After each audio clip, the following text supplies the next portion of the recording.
Good morning. Good morning. Wow. I did not expect, as you saw in my email that I sent out to those who had registered before Sunday, I sent out my introductory email. I didn't expect that we'd have as many as we do for a February series. So I'm glad that I have other people sharing the beautiful sunshine that we're enjoying today. Yeah, the rule in Toronto is that if it's warm, it's cloudy. If it's cold, then it's sunny. So I'll take the cold and the sun. I'm good with that. But thank you very much for participating in the series.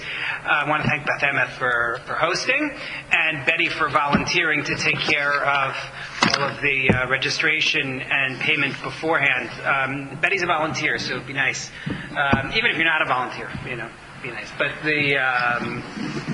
if anybody needs to settle up after class, I'll stick around for a little bit for that as well. Please do make sure that I have your name. I see some people here who I know I don't have them registered yet, and I need to have that in order to be able to add you to the email list. So if you didn't register in advance and you didn't speak to Betty, please make sure that you speak to me and that I have your email address for the email list. Those who haven't been here before, I usually send out a follow-up email after the class summarizing a little bit what we talked about, addressing questions that came up that were not addressed during class, as well as giving a link to the audio recording, and that you'll get every week. So please make sure that you sign up in order to get those emails. And last introductory note, actually next to last introductory note, is that this is a 4-part series. God willing, in March, we'll have another series as a pre-Pesach series, a pre-Passover series. So stay tuned for more information about that, dates, and so on. Yes, that series, God willing, will be, we haven't said everything yet, but I think the series will be with Rabbi Sammy Bergman, my new Sagan. Some of you heard him yesterday at Adat Israel. He's a lot of fun, and he also stopped in during the previous series that we did in the fall. But again, details still forthcoming. The last introductory note is I wanted to dedicate the learning this morning for 2 people who are ill. One is Pesach David, son of Adel, and the other is Aaron, son of Sarah. Okay. So I gave you, those who have seen recent classes where I've gone on to like 3 or 4 pages. So this is a refresher. This is going back to the way I like to do source sheets, which is fitting everything on one page. But I gave you on the sheet a piece from a very interesting speech called To Better Serve and Protect, Preserving Peace and Protecting Human Rights Through Lessons Learned from the Holocaust. It was given, as you see on the sheet, by Charles H. Ramsey, who's the chief of police in Washington, D.C., the Metropolitan Police Department there. And it was given at the opening night program for Holocaust Education Week in Toronto in 2004. So some of you may have been there at the time, but it's been 16 years, so I think a refresher is probably in order. Sorry, I'm going to try to work with the room size. It's always a reminder. I have to adjust based on the room, and I know this room is, you can get lost in the size of the space. So I'm going to be a little bit louder. Apologies to those who are listening on the recording. But Chief of Police Ramsey talked about, among other things, his tour of the Holocaust Museum in Washington, D.C. when he took the position as Chief of Police, and the impact it had on him, such that he made that part of the training of new police officers. They have to go to the Holocaust Museum. And he actually has this nice piece in his speech where he talks about the difference between that and sensitivity training. He says that's not about sensitivity training. It's about basic police work. Take a look at source number 1. And I gave you the link there. Obviously, people aren't going to want to retype that whole link, but I sent this out in advance to those who had registered by Sunday. I'm going to send it out again with the follow-up email from today's class. So if you're on the email list, you will get this, and then you can just click on the link instead of having to retype all of that. He says, I left that first visit to the museum haunted by the photographs and the other images and information that I had been exposed to. I also left with a vague sense that inside that museum there were lessons, vitally important lessons for myself and really for every police officer. I didn't have a clear idea of what those lessons were, but I knew that they were there somewhere. So a few days later, I decided to go back and tour the museum again, on my own this time. And I lingered for several hours trying to take it all in again and sort things through. It was during that second visit to the museum that I realized what had haunted me so much during my first trip. It was the fact that the police, local law enforcement, my chosen profession, had played such an important role in the Holocaust. I wasn't aware of that fact, and I figured that most police officers today probably weren't aware of it either.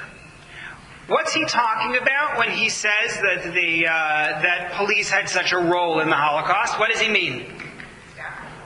The Gestapo, right? He's talking about the way that they were actually involved in rounding up Jews, in sending them off to the camps, in destroying homes, businesses, and so on, right? That's the that is what he's talking about. What's your reaction when you hear these remarks, when you see what he's saying here? Well, if you know anything about the Holocaust, it doesn't surprise you. If you don't, then it may surprise you. And also local police officials also are very implicit. Right. Rounding up police. Right. So if you're familiar with what Diane said, is that if you're familiar with the Holocaust, this isn't surprising. This is what we know about. If you're not familiar, it comes as a shock. There was someone else who was going to say something here. I didn't see. Elaine? Yeah. We like to think of police as the people who protect us Mm-hmm. and provide safety for the population, and here their role is completely the opposite. Right. What Elaine said is that we think of police, or we hope that we learn to think of police as a resource, as protection, as something friendly. The truth of the matter is that Jews are not the only ones in this boat. There are many groups, particularly ethnic minorities, who say that while they're supposed to be able to think of the police as protectors, in practice they fear the police. Obviously, Black Lives Matter is one group that has taken a strong stand regarding police and saying that they view them as antagonistic.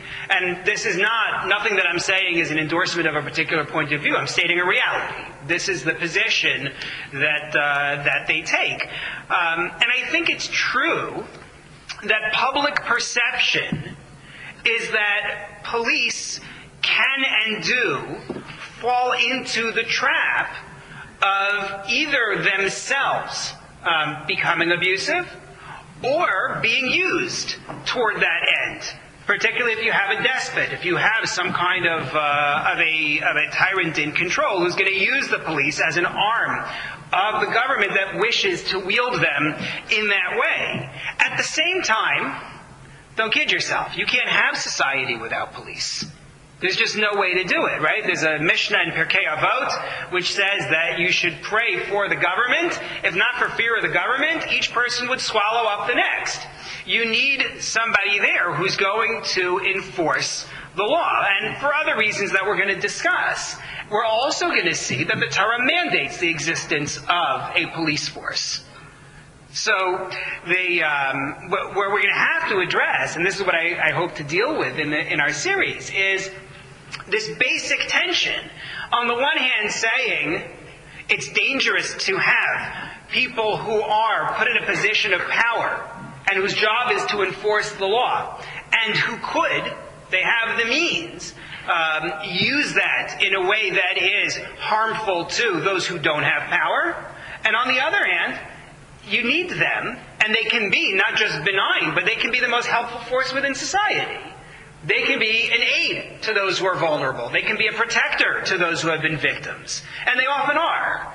So, how do you balance that, and how do you come up with a code of ethics that helps in order to make sure that police can do what they need to do, that those who go into police work are empowered to do what they came there to do while avoiding the risks that come with it. Stephen. So perception plays a large role. I spent the evening with my good Chinese friends the other day, and he flipped me around on the position of what's happened in Hong Kong. It's not what, unless you really look into it and you understand it, most people, like me, have the absolute wrong perception of the police role. Meaning? Meaning the police were doing their jobs and the students were the ones who were at fault. And I would never have believed that, but he gave me a very convincing argument, not a discussion about it.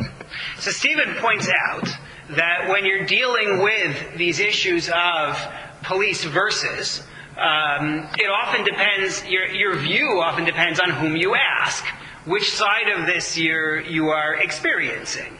And it's certainly true that media loves the underdog, and police are rarely viewed as the underdog. And so the result is that often the police are portrayed as being brutal, and that's because you're hearing it from the side of those who are not happy, those who are on the receiving end. And that's certainly true. At the same time, you have to recognize that the truth really may be that, not to be cliche, but both sides sometimes are right. It's entirely possible that police are put in an untenable position, that they may have to face a situation in which they are doing their job and protecting some, and yes, others are going to get hurt. You can't deny that that's a possibility. I heard one voice over there say, when I asked the question of how do you come up with a code of ethics, the response was, you can't. That was me. That was you. I was pretty sure. It was me. You know, Jerry's a criminal lawyer, and we have cases all the time where police officers who have been doing their job for years, sometimes they see a person of color and they don't act respectfully or appropriately. And it just, how can you monitor that?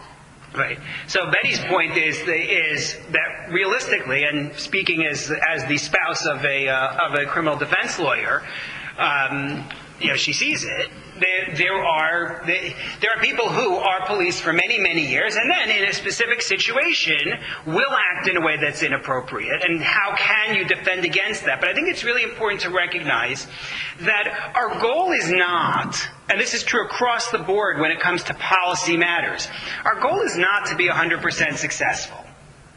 100% success will be wonderful, but it's not realistic. And not only that, you heard the line, hard cases make for bad law, right? When you try to legislate based on the hardest cases, based on the most challenging ones, to say, I'm going to prevent even that, the result is that you create laws that make things worse in the other 95% of cases. That's where that goes. Because you're trying to legislate to prevent this worst case scenario that happens here, but you have to create such restrictions in order to avoid that from happening, that you will create problems in other circumstances where the flexibility is needed. So I don't think the goal is to be ironclad. I think the goal is to come up with a set of rules that will govern as great a majority of cases as you can. Yes.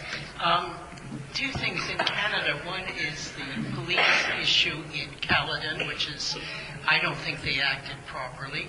And secondly, if there's a conflict here between Jews and Arabs, or Muslims, which is the common thing, they tend to take out the Jews are less people, so they control it better by controlling the Jewish people who may be in right, but they avoid a riot or something. So my idea of what the police are doing is they're enforcing the peace instead of the law, and I'm not sure if that's good or bad. But they seem to be in situations like, let's make sure everything is okay, rather than, oh, he did wrong, take him out of the group. But then the group riots. So I see that as a problem. Right. So that's a very interesting question. The question of enforcing the peace versus enforcing the law. Right? Where, in the event that you do certain things to enforce the law, the result is going to be popular unrest.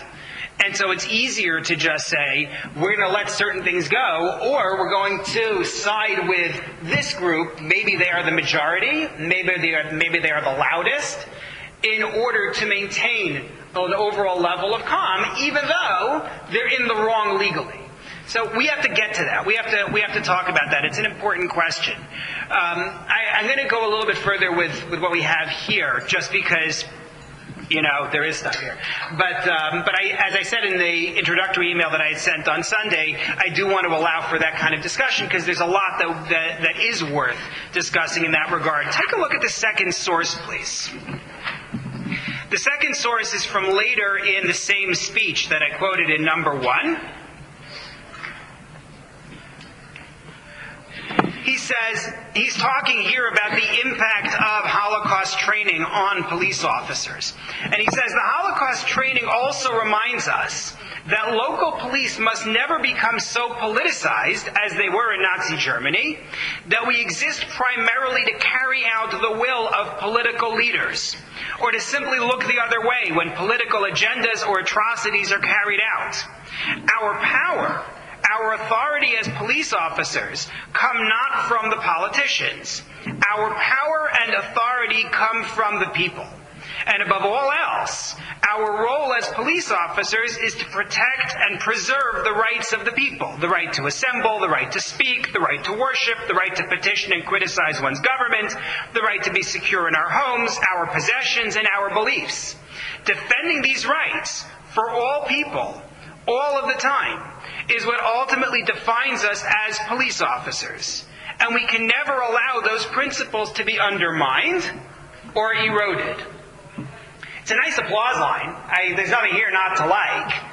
Yes, Brenda. Aren't we living through this right now with the DOJ? What do you mean? Well, the Department of Justice is not working the way it should in the United States. We're living through that exact thing.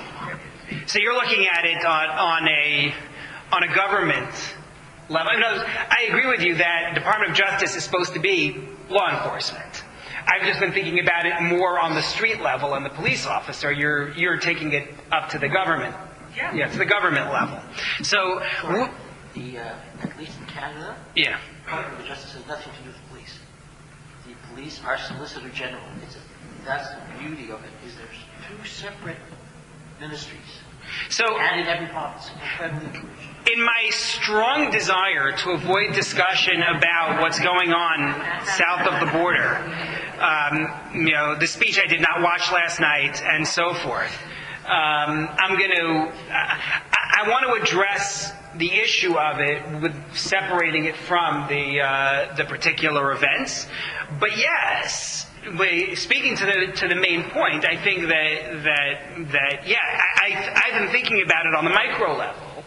But it is an issue on the macro level, the politicization of what is supposed to be what Chief of Police Ramsey calls an entity meant to be serving the freedoms of and the protection of the population, not the ends of and the protection of those who are in power. So I definitely agree with that point. I think it's an interesting approach he's advocating, viewing the police as agents of the people rather than agents of the government. But does that work? Can that work? Yeah. It depends on the government, because they're going to enact the law, and the police will carry out the law, correct? Right. So, to restate that, the problem with it is that police really are the agents of the government. They may have a mission of protecting the population, but make no mistake, their mission comes from the government, which defines who the population is that's going to be protected. It defines what the rules are for the protection of the population. They may be there to help the citizens, but they are agents of the government, and they are meant to police the acts of citizens. I think this conflict about the mentality of police is the basis for much of the strife we've seen in recent decades. You can go back to the 60s if you want. You can go to the 80s and the riots in Los Angeles and Rodney King and all of that, and you can go up to our own time and Black Lives Matter and police abuses and brutalities and it's the same story fundamentally. It's the question of, does it really matter if you say they are meant to serve the people if they are agents of government? And the question comes up not just in terms of secular ethics, but in terms of Judaism. Because the Torah also frames police as agents of government. And we'll see that very shortly. So how do you set up police to succeed and not fall into the trap of becoming abusive? So I think we should look at the job description of the police department. I think that helps to really crystallize the problem. What is the job of a police department? What are the roles that police department plays? Before you look at number 3, please. Yes, Arlene.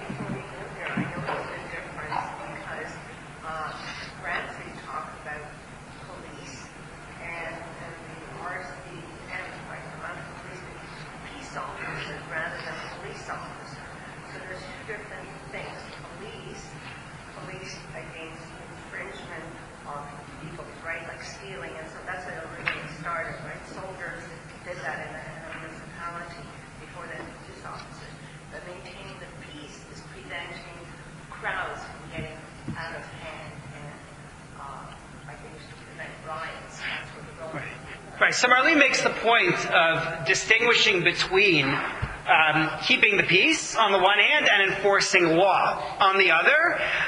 But to a certain extent, that's a semantic distinction. Because as we will see when we see number 3, the Royal Canadian Mounted Police Act talks about the jobs of officers who are called peace officers, and it includes both roles. So it's the same, they are different tasks performed by the same entity. You can't really distinguish. Well, let's take a look at number 3. Let's take a look at the job description based on paragraph 18 of the Royal Canadian Mounted Police Act. It is the duty of members who are peace officers, subject to the orders of the Commissioner, A, to perform all duties that are assigned to peace officers in relation to the preservation of the peace, the prevention of crime, and of offences against the laws of Canada and the laws in force in any province in which they may be employed, and the apprehension of criminals and offenders and others who may be lawfully taken into custody. That's a very big paragraph, right? You have to preserve the peace, prevent crime, enforce the law, and apprehend arrest, right, criminals and offenders and others who may be lawfully taken into custody. That's all in Part A. What's left? Part B. To execute all warrants and perform all duties and services in relation thereto that may, under this Act or the laws of Canada or the laws in force in any province, be lawfully executed and performed by police officers. So they are supposed to carry out warrants that are issued under the auspices of the judiciary. They may need to, bring people in. You know what warrants are. That's in B. C. To perform all duties that may be lawfully performed by peace officers in relation to the escort and conveyance of convicts and other persons in custody to or from any courts, places of punishment or confinement, asylums or other places. Okay. So not only apprehending people, but also transporting them. And last, the catch-all, to perform such other duties and functions as are prescribed by the governor in council or the commissioner. Okay, anything else that we feel like asking them to do, we could also ask them to do. That's your description. So it's preserving the peace, preventing crime, apprehending or moving those who have been accused of crime, executing warrants from the judiciary. Does this cover basically I mean, other than the catch-all, whatever else we give them. But this is basically what police do. Diane? What if the judiciary asks them to do something that's following orders? That's not right. That's a bad thing to do. Right. It contravenes A, B, and C. Right. So that's not in this paragraph of the Act, and I must admit I didn't look to see whether there's anything in the Act about what to do if they believe that they have received an illegal order. In military settings, there are provisions for that. Especially, obviously, since World War II. But there are provisions for what's called in the Israeli army, Pikuda Bali Chukit or Ichukit Be'alil, which means a clearly illegal order. At a point where you say, well, what I'm being told to do is wrong. And then there is a chain of reporting and how you're supposed to deal with the problem without being accused of mutiny. But I don't know what the mechanism is, but yes, any system like this has to have some kind of ombudsman, somebody who they're able to approach if they in fact feel like they're being told to do something that's wrong. But are we in agreement that this basically fits the description of what police do? Does this? Okay. So what about in Jewish law? Because we've been talking for 26 minutes and we haven't yet gotten to the Jewish side of things. So, in Jewish law, there are certain parallels and, surprise, some differences. The most basic element of the obligation of an officer, and I hesitate to use the word police, because it's not a Hebrew word, really. We'll see what the word is in Hebrew, but anybody know? Mishtara is the term we use for the police department. What does it actually mean? It doesn't mean police. Shoter is a term for an individual police officer. What does that mean? Guard. That could be shomer. Shoter is a different word. So we'll see. We're going to talk about it very shortly. Take a look at source number 4, please. This is the classic verse that you have to start with. In Hebrew, it begins, Shofatim v'shoterim titein lecha b'chol she'arecha. You shall place shofatim. Shofatim we usually translate as judges. And shoterim, which I translated as officers. Shotrim mishtara, officers at all of your gates, which Hashem your God gives you for your tribes, and they shall judge the nation righteously. So what does this word shoter actually mean? Take a look at source number 5. Rabbi Avram Ibn Ezra, who is one of the lead biblical commentators who you have to consult anytime you want to understand a text, he's very much a literalist as well as a linguist. He loves grammar. So he loves vocabulary. Look what he says here. And officers, shoterim, I transliterated the Hebrew here. These are the rulers. He says shoterim means rulers. And in Hebrew the word is moshlim. Where did he get that from? He quotes you a verse from Mishlei, from Proverbs, which says shoter and moshel. And he quotes you a verse from Job, the mishtar of the heavens over the land. Meaning, shin tet resh are the Hebrew letters. Shoter is somebody who is in charge. Somebody who is a master of something. Somebody who is in control. Meaning, the judge judges, and the officer compels the criminal. This person is the power behind the law. The person who gives the ruling teeth. When the law says this isn't allowed, the police officer is the enforcer. When somebody breaks the law, the police officer is the one who's supposed to rein them in and is supposed to bring them to justice. That's the way that the position of shoter is envisioned. And what's also interesting about it is that phrase that he uses at the end of source number 5. The judge judges, and the officer compels the criminal. So to whom does the officer report? To the judge, to the judiciary. The police officer operates as an arm of the courts. Now, this doesn't exist in modern rabbinical courts. Modern rabbinical courts, and really, for the most part, rabbinical courts for the last 1,600 years or so, have not had that kind of authority to be able to enforce law in this way. The judges were ordained historically. If you go back to biblical times, if you go back to Talmudic times, most of the Talmudic era, a rabbinical judge who sat on a court was ordained by a mentor and was only ordained to fill a spot, meaning it was much like the modern judiciary. You don't have judge school, and people graduate from judge school and then become judges and go looking for a position somewhere. It doesn't work that way. You have a bench, and the bench has a vacancy, and then they'll take somebody and elevate to the position of judge or transfer somebody from one court to another court, but you only become a judge because there was a position that was actually open. That was the way that it worked in terms of rabbinic ordination. You were certified as a rabbi because there was a community where there was a need for somebody to be the authority. You didn't have roaming rabbis, so to speak, where you just got your ordination and then you set up shop next to the rabbi down the block. That's a more modern phenomenon. That's why you had a concept of a term you may be familiar with. It's an Aramaic term, Mara d'Asra. Anyone ever hear that phrase? Mara d'Asra means the authority in the area.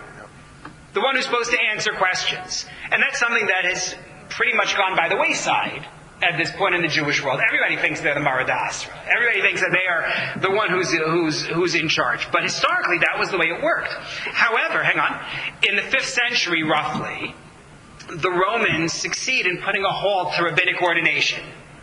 They had a very effective way to prevent it. Rabbinic ordination could not be done by letter from afar. There was a convening of a rabbinical court, and they would ordain the rabbi. And what they said was, some of you have heard this from me before, in the event that we find that someone has been ordained, we're going to execute the rabbi who was ordained. We're going to execute all the rabbis who were involved in the ordination process, and we will execute the Jewish community of the nearest town. And that put a halt to ordination. Since ordination had to be direct, teacher to student, you couldn't do it. And what that means is what we've had ever since is certification of expertise. It says that this rabbi has studied the information, has been tested on the information, seems to know what he's talking about. But it doesn't come with all the powers that rabbinical courts classically had, and among them is the power to actually enforce a law with a police force. So that hasn't been an option. Communities have had other mechanisms over time of enforcement, but not what we're describing here. Stephen? Not enforcement, but in the modern synagogue, I know in the conservative movement, I thought in the Orthodox movement, the Mara d'Asra determines the halacha that's applied to his congregation. Good luck. I wish you luck. I've seen many teshuvas that rabbis have written that are to be followed. In the case of Brenda Zemaisa, the guy. So my answer to you is the following.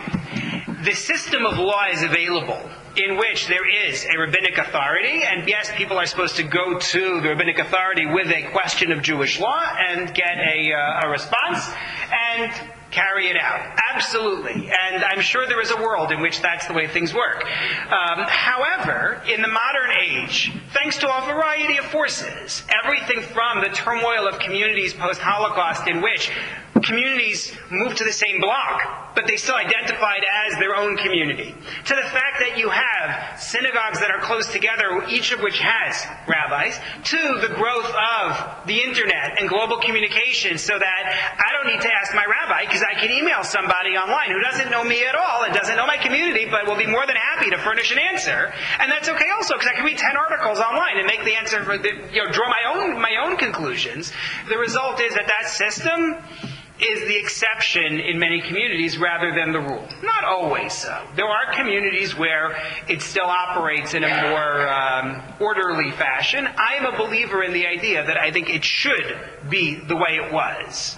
Meaning I think that we have many disadvantages to the current way of doing things. You get people who receive answers that don't really fit their situation because they're asking somebody who doesn't really know them.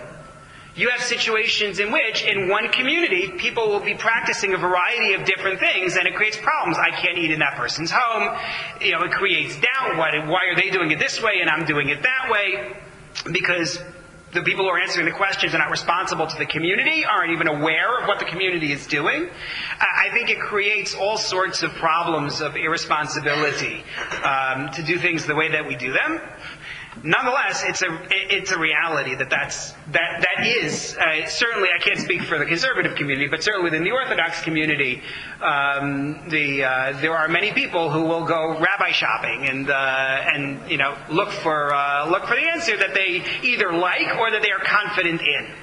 But going back to our topic at hand, because we were talking about police officers. The one role that we see here is the role of enforcing the law as ordered by the judge. You also have the phenomenon of arresting what could be called a flight risk. If you take a look at source number 6, it talks about a case of assault. Person X assaulted person Y. You have an assailant and you have a victim. The biblical text says, if the victim rises and walks about in the market, so in other words, he was knocked down, he's hurt, but then he walks up, gets up, and he's okay. Then the assailant is absolved, meaning he didn't kill him. Okay. Only he must pay for the victim's period of rest, time lost from work, and heal him. He has to pay medical bills for the person he harmed. There are also additional damages that have to be paid. There's something called depreciation that has to be paid. He has to pay for pain that was caused. He has to pay for any embarrassment that was caused. What it's saying here is that he's just not getting the death penalty because, after all, the guy got up and walked around. However, the text describes the case where 2 days go by, 3 days go by, and then he gets up, and then he walks around. And so what happens during that intervening period? And the Talmud states that in that intervening period, I didn't bring the passage from the Talmud here, it's on Sanhedrin, page 78, for those who are interested, but then we have the police imprison the assailant. You have to hold on to him. Right now, he's a flight risk. We don't have the concept of bail. We just hold on to him and say, let's see what happens. Cool your heels for a while you wait and see the results of your actions. Yes, Betty. So what if it's the police that do the injury? So if the police are the ones who did it, then the police officer personally will have to be arrested for it. We're going to get to that case. We're not there yet. Where did I have it on here? I did have it on here. It's in number 17. So it's the very last source. So we will get to that. Not today necessarily, but we'll get to it. I'm good with that. I'm being laid back this series. We're good. Elaine. Just for clarification, when it says that the judge judges and the officer compels the criminal, Yes. Is there a concept of a police force involved, or are these military officers? So there's no indication that this is military, meaning they're not structured in that way. They also don't even seem to be an organized police force as much as agents of that particular court. It doesn't sound like, I'm going to go back on this a little bit later on, but right now, from what we've seen so far, it doesn't sound like there's any form of like a police station where they hang out until they're delegated to a particular court to go do things. It sounds like it's more like the judge reports to work and the officer of the court reports to work. And, operating more or less in a vacuum is what it sounds like right now. We're going to see another possible way to look at it, but that's the way it seems based on what we've seen so far. Rabbi Chaim David HaLevi was a major authority in Jewish law in the middle of the 20th century in Israel. And he talked about this idea of arresting a flight risk, and he pointed to precedent biblically. 2 stories. One is in source number 7, the other is source number 8. The first one, the one that's in source number 7, is the case known in Hebrew as the Megadef. there was a woman by the name of Shlomit bat Divri. This story takes place after the Jews have gotten out of Egypt. They're in the wilderness on their way towards the land of Israel. And a fight breaks out between the son of Shlomit bat Divri and some other guy who's anonymous. The son is also anonymous. Shlomit is the only one who gets named in this story. But Shlomit produced this son from an Egyptian man. And that's part of the story, and that's why in number 7, this person is identified as the son of the Jewish woman, meaning he had only one Jewish parent, as opposed to the other person in the story who has 2 Jewish parents. So, take a look at the verse from Leviticus. And the son of the Jewish woman declared the name. The name is the name of God. And cursed. He blasphemed against God in his fight. And they brought him to Moshe, to Moses. His mother's name was Shlomit bat Divri of the tribe of Dan. And they put him under guard for it to be explained to them from God. The question was, so what do we do with this guy? What's the appropriate penalty for what he has done? The backstory to this, the Talmud picks up on the way we keep on playing up his heritage and what tribe he was from and what his mother's name was. And they give 2 different, not necessarily competing stories about where this fellow came from. Anyone familiar with this? Okay, we got one. So what was his backstory? Correct. If you go back to the story in Egypt, where Moses breaks up the incident in which an Egyptian is attacking and beating a Jew, the story was that the Egyptian had raped the Jew's wife, and when the Jew protested, so he was going to kill the Jew, and the son is this fellow here. That's one story that's associated with this. The other story is that this fight that broke out here in the wilderness was about land. Because this fellow does not have a tribe. Right? Tribal association is patrilineal in the wilderness. And so therefore he has no tribe. And all the Jews are camped in their formation as they travel through the wilderness based on their tribe. And so he says, I want to set up my tent based on my mother's tribe, because I don't have a father's tribe. It's just, my mother is from the tribe of Dan, that's where I want to be. And this other fellow says, get off my land. I am legitimately from the tribe of Dan, you don't belong here. And then he gets angry, and he curses God. Look at my situation here. I'm, through no fault of my own, through no fault of my mother, I am in this situation where I'm an outcast. I have nowhere to go.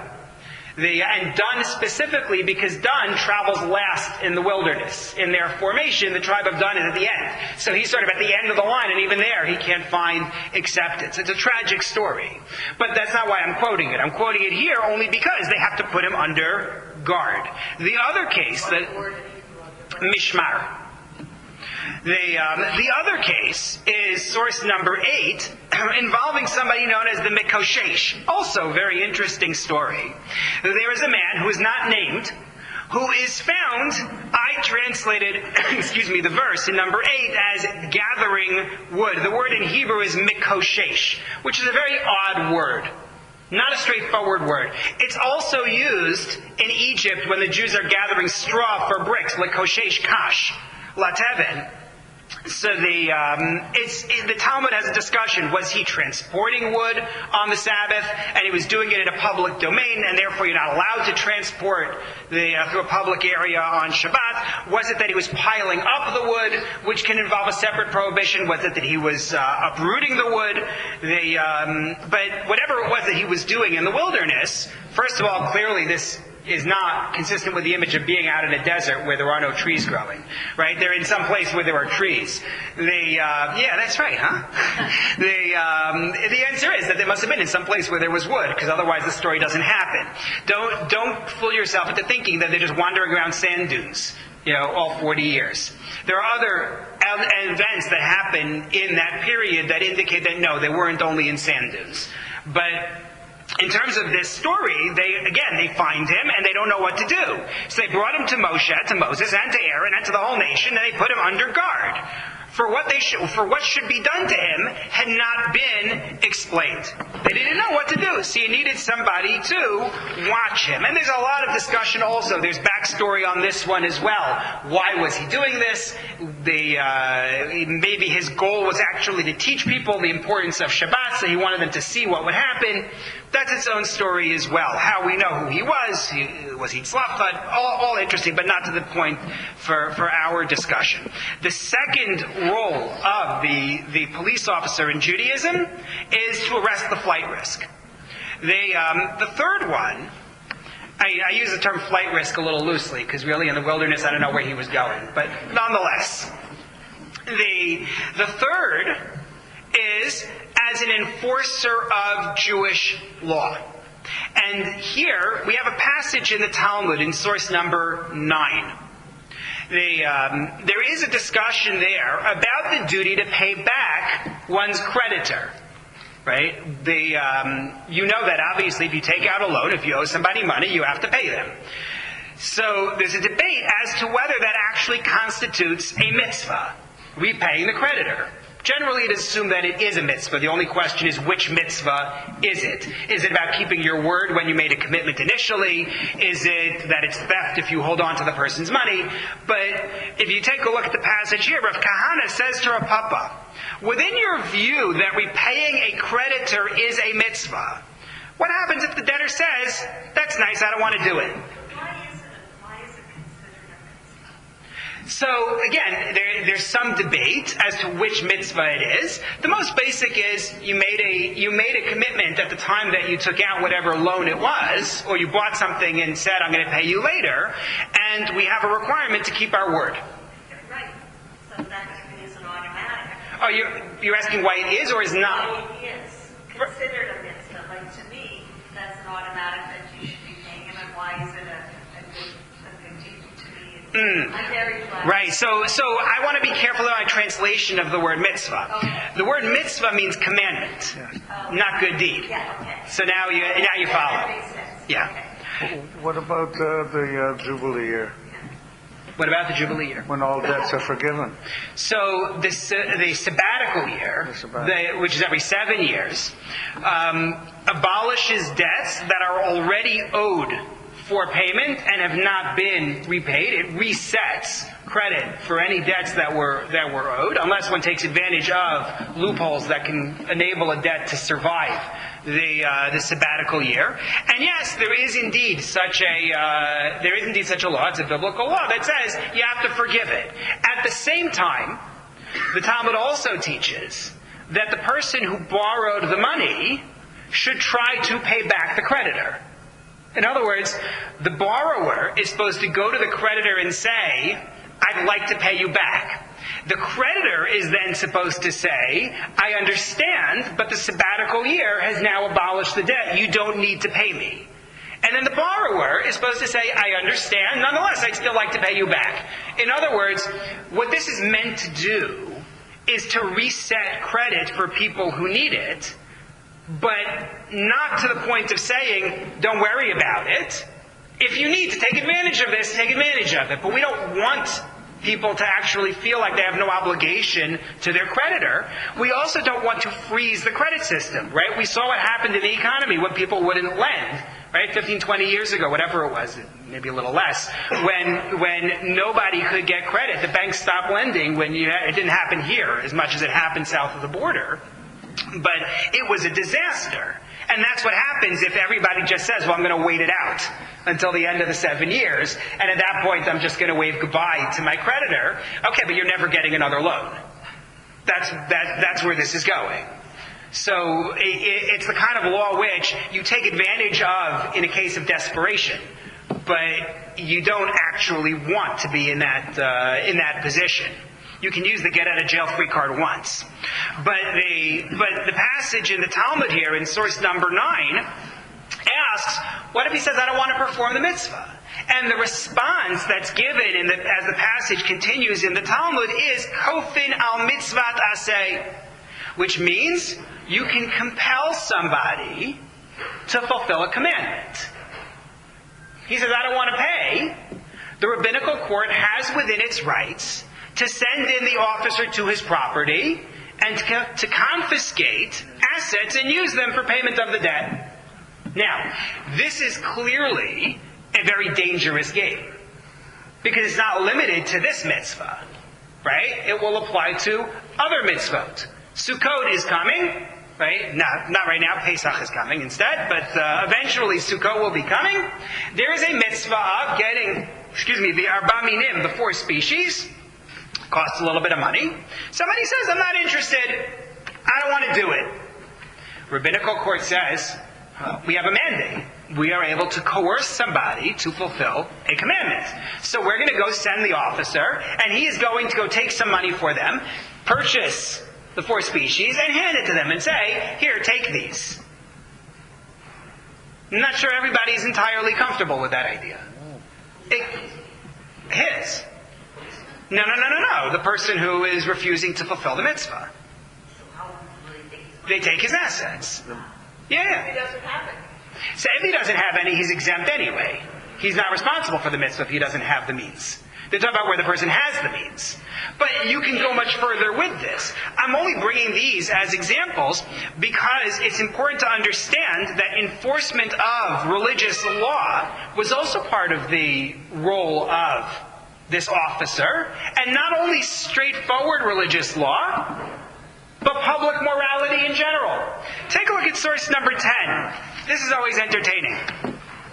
Rabbi Moses Maimonides, writing in Egypt in the 12th century, and don't you forget it, because that's going to matter. He says, the courts must establish shotrim, there's that word again, right? The officers, on festivals, to patrol and search in gardens and orchards and along rivers, lest men and women gather there to eat and drink and come to sin. The concern for what happens when people are drinking, and men and women are together, and they don't mean husband and wife. And so the shoter is going to be responsible to enforce public morality. To say, we'll have none of that here. Move along. It's a means of enforcing public morality. That's also within the role of the officer. Some people are becoming less comfortable with the role of the police officers here. That's not something that is unique to Judaism. It exists in other cultures. I'm certain that Maimonides saw it in Egypt in the 12th century. But this is something Maimonides is not the originator of this. This is something that goes back long before him within Judaism. And then the last role is enforcer of municipal regulations. So, example of that, honest weights and measures. Right? You have a Bureau of Weights and Measures or something along those lines in the U.S., I'm assuming in Canada as well. Right? They're responsible to make sure that businesses conduct themselves in an honest way, that the scales are set properly and all of that. Right? That exists here too, I assume. It's the sort of thing that's sort of built into modern society, I think, but goes back a couple of thousand years in the Jewish system. Take a look at source number 11. There's a biblical verse, it appears a couple of times in different ways, which requires us to keep honest weights and measures. Honest weights and measures shall be for you. And actually, in one of the cases where the Torah speaks of that, it says, in the event that you maintain honest weights and measures, then you will have a long life. You earn long life for being an honest business person. That's the promise. So I mentioned that because of what's going to happen here in source number 11. The Talmud says, the fact that the Torah says, these shall be for you, yehielach, teaches that society has to do things to make sure that we will have these honest weights and measures. This teaches that they appoint officers for measures, although not for prices. And there's a lot of discussion about that, meaning that you can enforce that the scales are accurate, that the weights are accurate. However, if you go back to Roman times, we also had regulated prices. It was a quasi-socialist system in which the government declared that there was a certain range of acceptable prices for various goods. So he says that we're not going to have officers enforce. However, the house of the prince, the Nasi, was the political leader of the Jews in Israel. They appointed officers for both measures and prices. As Rami Bar Chama quoted Rabbi Yitzchak, we appoint officers for both measures and prices. Why? Due to cunning people. Because otherwise people play games. People are going to gouge on prices, or people are going to cheat with their measures. And the Talmud describes what people would do. They would put away their weights at night in a container of salt. Why salt?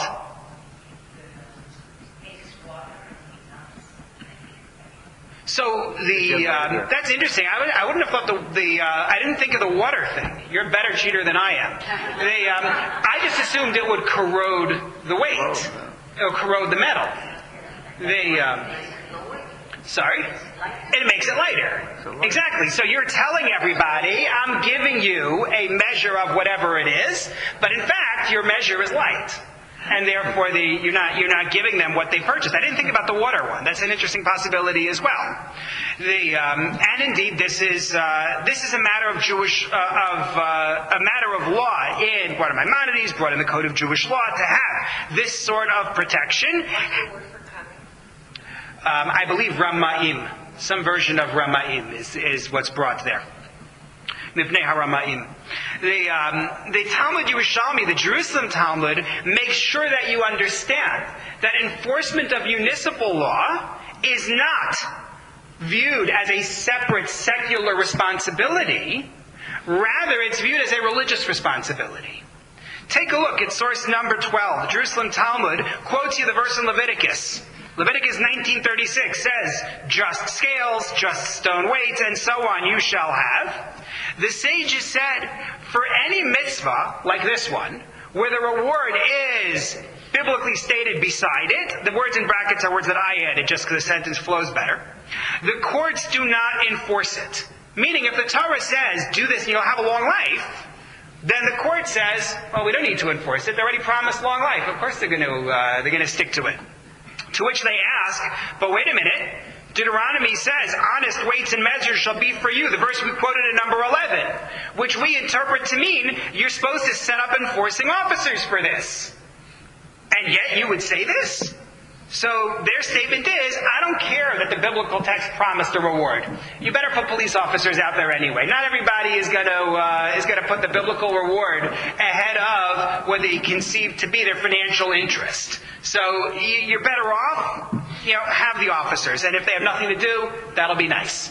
But the point that I bring this for, the reason why I highlight this source, is because it's telling you that having the enforcers out there to do this, even though you're talking about enforcing municipal law, fundamentally, meaning it's not a rabbi's job to set the price for eggs, right? It's government that's doing it. Nonetheless, enforcing the government's price for eggs is also a religious duty. It's also viewed as religious. And this is going to matter a great deal next week in what we're going to get to. But to sum up what we've said at this point, we began by highlighting the problem, right? And the problem, to state it succinctly, is that we are given in society we have a need to enforce the law, and we have a need for protecting the peace, and that requires that we have officers, but we give them power that they can use to abuse people, whether directly and intentionally or unintentionally, like when they have to make that decision about enforcing the peace versus enforcing the law. So how do you create a system that's going to enable this to work, at least in the majority of cases? We showed Chief of Police Ramsey's solution to the problem. Police should see themselves as agents of the people. However, we noted that at the end of the day, you're an agent of government. So how is that really going to help you? So we said, let's first look at the job description.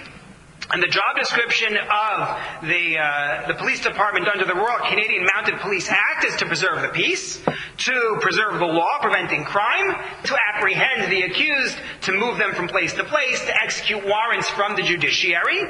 And in Jewish law, it's relatively similar. Right? In Jewish law, we said it's to punish at the judge's instruction. It is to arrest a flight risk. It is to enforce Jewish law and to enforce municipal regulations. About the only thing I see in there that was not in the secular job description was to actually be the agent of punishment. Meaning, if a secular court decides that somebody goes to jail, we have corrections officers. That's a separate unit. It's not really the same as, they couldn't call in a police officer off the street and say, watch this person in the jail cell. So I think to that extent, it may not be found in the secular system. But there's a lot more, I think, that we need to talk through. What I want to do next week is, first of all, to take the problem two steps further, make the problem worse about this tension between the two sides, and then move into showing what the solution is as conceived within the Jewish system before moving on to some of the applications that come from there.